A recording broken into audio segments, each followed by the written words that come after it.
During Christmas vacation 1960, we once again, and for the last time, headed out to Woodbound Inn.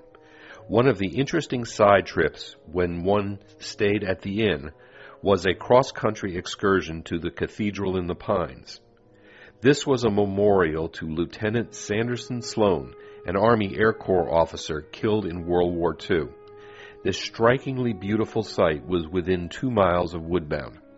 The ski bindings of the day permitted you to do cross-country style skiing, although by this time even cable bindings held the heel of the boot firmly to the ski.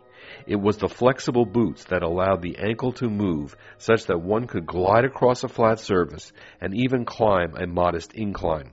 So, one morning with about 20 of us, left the inn for the hike to this shrine. As you can see, Steve had not yet perfected good modern skiing technique. The same was true for your humble narrator.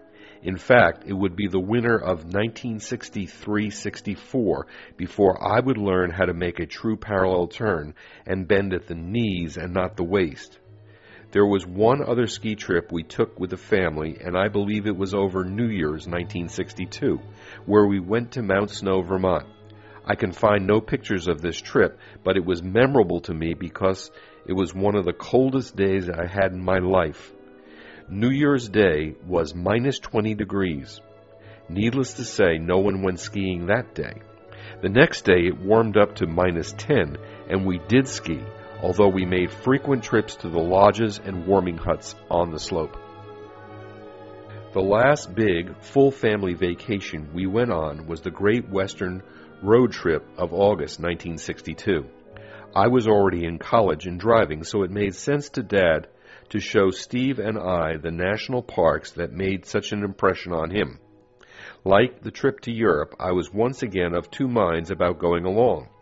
Working a summer job brought in the bucks, and tooling around the country with my family, well, to be kind, was not the highest thing on my to-do list. But once again I went with the flow and agreed to the expedition. Like Europe, Dad could only get limited vacation days, so Steve, Mom, and I headed out alone down the New Jersey Turnpike and west through Pennsylvania on that state's fabled highway. We stayed overnight somewhere in the Keystone State and arrived in Fort Wayne, Indiana. That was our destination, as my Aunt Sandy lived there, and the plan was to spend a few days visiting. We picked up Dad in Chicago, and the grand tour began.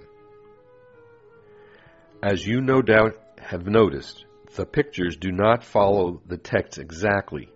By now, film is cheap, and the number of images Dad has grown considerably. This chapter would never end if I displayed as many pictures as I have to illustrate these stories. Case in point is the current image. It was somewhat down the road from our first two stops. Mount Rushmore was the first site of scenic grandeur on the tour.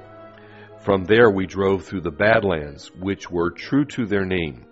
Even the good lands of the northern plains were almost like a moonscape of glorious desolation. The first real dramatic stop was Yellowstone National Park. Even I, the urban-raised museum fan, was impressed by the display of raw power and scenic wonder on display. This shot of Old Faithful was one of many Dad had taken at his favorite national park. It was hard to choose the best one. We wandered around geysers, hot pools, and mud ponds for the better part of a day. The next day we drove to the Grand Canyon of the Yellowstone to take in the vista. Now this location is not exactly next door to the Old Faithful area. Coming from the east and living in New Jersey, a fairly small state, I began to have an appreciation for scale. This country is big, and this national park is big. In fact, the park is bigger than the states of Rhode Island and Delaware. As the image demonstrates, we never did get close to the waterfall. For that, we would have had to hike up a very long trail, and no one in our family was up for that. The following day, we headed for the Grand Tetons and stayed at a lodge that had a huge floor-to-ceiling plate glass windows in the lobby. Those provided picture framing of what makes the Grand Tetons grand. I got up early the next morning to watch the sun rise in the east and front light the mountains to the west. It was an awesome sight. It was really too bad that I did not take a picture of this grand sight. We did not take a side trip into the park, but continued on to Sun Valley, Idaho. Sadly, it was summer, so there was no skiing at this storied slope. The only reason we stopped here was to stay overnight on our way to San Francisco. It was a long day's drive from Idaho to the city by the bay. This tour of the West did not include many cities, and our stay in San Francisco was brief. We rode cable cars, saw Chinatown, and tried to see the Golden Gate Bridge. I say tried because it was shrouded in the famous bay fog the whole time we were there. We were under the bridge, overlooking that bridge, and even on that thing, and we never saw it.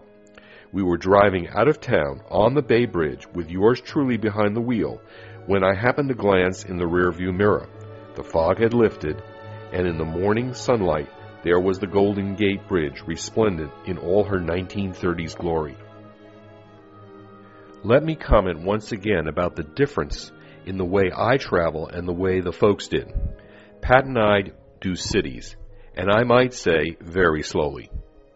A major part of my touring is museum going. San Francisco and Las Vegas were the only cities on this trip, and we did not go to any of the places I would go to today. Also, this trip moved too fast for our current style of 1 week, one city.